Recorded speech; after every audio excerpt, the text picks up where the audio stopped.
gàttal ngi sant yàlla ñu may ñu teew fii di jaajëfal ñi nga xam ne ñoo organiser ndaje bi nga xam ne ci ñetti fan daanaka àjjuma ba léegi ñu ngi lëlu fii di waxtaan ñoom ci li jëm ci assemblée nationale bi mooy suñu député yu bees yi nga xam ne ci coobare yàlla mu jaarale ko ci wotu sénégalais jox nañ ñu ci 130 sur 165 muy la am solo ñuy dellu di gërëm askanu Sénégal waaye dinaa ci dellu siwaat ndax dama doon xaar ba conseil constitutionnel génne résultat yi ma doog a def point de presse pour jaajëfal réew mi waaye surtout waxtaan ak ñoom ci li ñuy dëgmal ak fi ñu jëm waaye jàppoon nañ ni balaa sax ñuy dugg ci élection yi laa ne ay bu ñu duggee ci élection yi balaa sax résultat yi di génn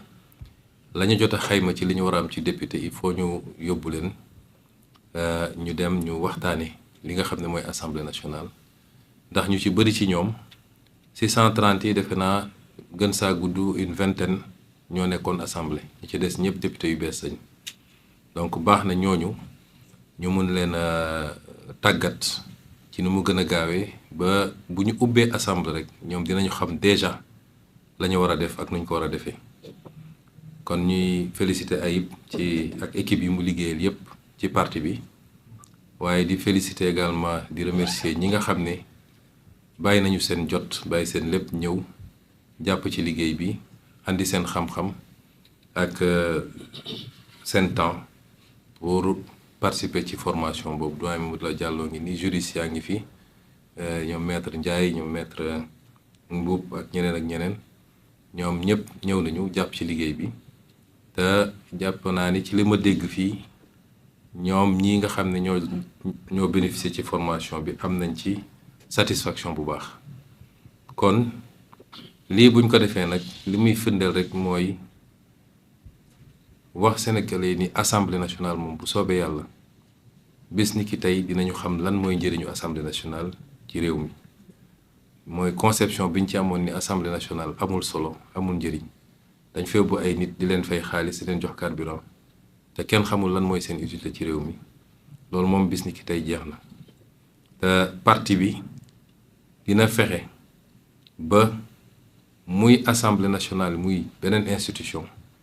li nga xam ni moo taxoon ñun ñu sonn ak di xeex li taxoon ba Sénégal yu bari soobu ci xeex bi ba ñenn ñi seen bakkan rot na ci ñenn ñi seen liggéey yàqu na ci ñenn ñi dugg nañ ci kaso saa su ne rek ci li ñuy def suba ba ngoon jot ci li ñu yàlla dénk na méngoog loolu parce que loolu rek mooy tax noonu rek la ñu mën a delloo njukkal ñooña loolu nag day doore ci assemblée nationale doore nañ ko ci pouvoir exécutif bi ñu koy rek léegi teg ko ci jubal ak jubbanti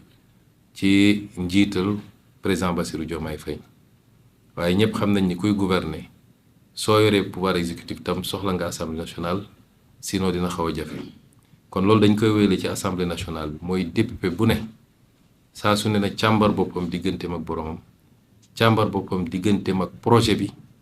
càmbar boppam digganteem ak sénégalais yi ba xool ndax lañ ko bëgg a def loo méngoo na ak liy yoon wala déet doo ko def parce que neex na Ousmane Sonko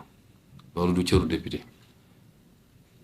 dinañu am nag dynamique de groupe waaye file groupe bi mi ngi méngoog projet bi wasalaam bu ko nekkul député bu ne war na mën a ni lii gisewu ma ko noonu parce que gëwma ni luy defar la dafay yàq mais surtout ñu dundal assemblée bi assemblée boo xam ne lay jóge ci loi jóge ci exécutif ñëw moo ëpp téeméeri junni yoon li nga xam ne mooy jóge ci député yi loolu firnde la yenn saa yi ni assemblée bi liggéeyut te assemblée bi it dafa war a dimbale nguur gi bu dee ñoo bokk parti politique assemblée dafa war a dimbale nguur gi mooy lépp loo xam ne cër gu ñu jox assemblée la mun a def ay questions écrites ay questions d'actualité pour leeral ay yenn mbir yi pour soññaat yenn kilifa yi muy ministre muy directeur général muy premier ministre loolu assemblée da ko war a def doon rôle boo xam ne rôle bu permanent la tekkiwul da nga bëgg a yoole ki nga bokkal parti waaye loolu moo tax ñu yóbbu la assemblée nationale te bu ko as député yi defee dina tee dina wàññi njaqare bi citoyen bi mun a am parce que su citoyen bi amul information rek mën nañ ko fabriquer wala ñu jëlee ko feneen mais si l'Assemblée fonctionne correctement dina am benn contradiction interne buy permettre nit ñi am la bonne information li ñu bëgg ci transparence ñu am ko parce que transparence bu amee rek citoyen bi xelam dina dal te su xelam dalee ci nguur gi lu ko nguur gi laaj mu fekk ko si soo gisee yu bëri yu am suñu réew yi mooy citoyen bi dafa jàpp ni nit ñi dañ leen di nax ba falu bu ñu faloo ba pare tëj lépp mu def ki benn boîte ñoom xamuñu lu xew ñu naan leen milliards yi jaar na fi nit ñi lekk nañu lii nit ñi détourné nañu lii jaay nañu pétrole bi jaay nañu gaz bi mais tey assemblée nationale bu meloon ni mu war a mel coow bi ñu am ci pétrole ak gaz du fi am normalement te loolu yëpp ci seen rôle la kon bu ñu jàpp ni assemblée bi bokk na même coloration politique ak exécutif rek day ñëw nekk assemblée boo xam ne tàccu la fi nekkee ak nelaw ak yeewu sénégalais yi wóolu nañ leen pour yóbbu leen assemblée nekkal leen fi sénégalais yi balaa ngeen fi nekkal ma Samba ak ma Demba bu dee nag ñun ñëpp fexe nañu ka nekk exécutif ka nekk législatif ak ka nekk feneen bu ñu fexee ba ñoom ñëpp ñu nekkal fi sénégalais yi defe naa ànd bi day yomb rek et dinañu am résultat yi ñu bëgg kon ñu ngi leen di féliciter yéen ñëpp ci seen élection et remercier tous ceux qui ont contribué à l'organisation de ce séminaire. M. Aïb Dafé, le secrétaire général du parti, également élu, et toute l'équipe qui a travaillé avec lui. Je remercie également tous les participants, les formateurs, le doyen Mamoud Lamine Diallo, tous ceux qui ont animé des modules et qui ont permis aux élus, en tout cas, de bénéficier d'un premier jet de formation qu'ils semblent avoir tous beaucoup apprécié sur toutes les thématiques relatives à l'Assemblée nationale, l'installation du bureau et des autres organes de l'Assemblée nationale, le vote de la loi de finances, le contrôle de l'action du gouvernement, la haute cour de justice. Toutes les questions ont été traversées et ce n'est qu'une première formation qui sera suivie, Inch'Allah, régulièrement d'autres séances de formation. Si on a fait ça, c'est pour mettre l'accent dès l'entame sur l'importance que nous accordons à cette institution qui me semble être centrale, me semble être le poumon de la vie démocratique d'un pays. Et c'est pourquoi j'avais dit d'ailleurs dans le débat qui avait été agité sur le statut du chef de l'opposition que c'est la représentation parlementaire qui, en principe, doit déterminer le statut du chef de l'opposition parce que le débat politique se tient de manière continue au-delà des élections à l'Assemblée nationale. Et nous considérons que l'Assemblée nationale doit enfin être rehaussée au niveau qui devait être le sien depuis très longtemps, indépendamment de l'identité, de la convergence des identités politiques entre les colorations politiques entre l'Assemblée nationale et l'exécutif. Le député est avant tout un député du peuple. Et même dans cette configuration-là, le député est là pour servir un projet,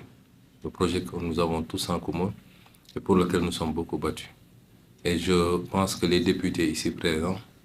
comprennent très bien cet enjeu et sauront être fidèles à ce projet, indépendamment des enjeux, pouvoir être toujours au service du projet,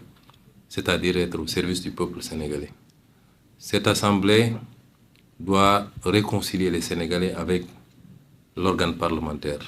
qui est conçu comme un appendice simplement, un lieu d'applaudissement comme ils appellent ça.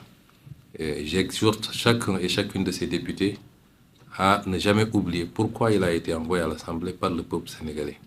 et être au service évidemment de la nation. Donc, je n'avais pas envisagé de faire une sortie tout de suite. J'attendais la programmation des résultats définitifs par le Conseil constitutionnel pour m'adresser aux Sénégalais, pour les remercier d'abord de la confiance qu'ils ont accordée à la liste de Pastef, mais également pour dégager un certain nombre d'orientations à partir de maintenant où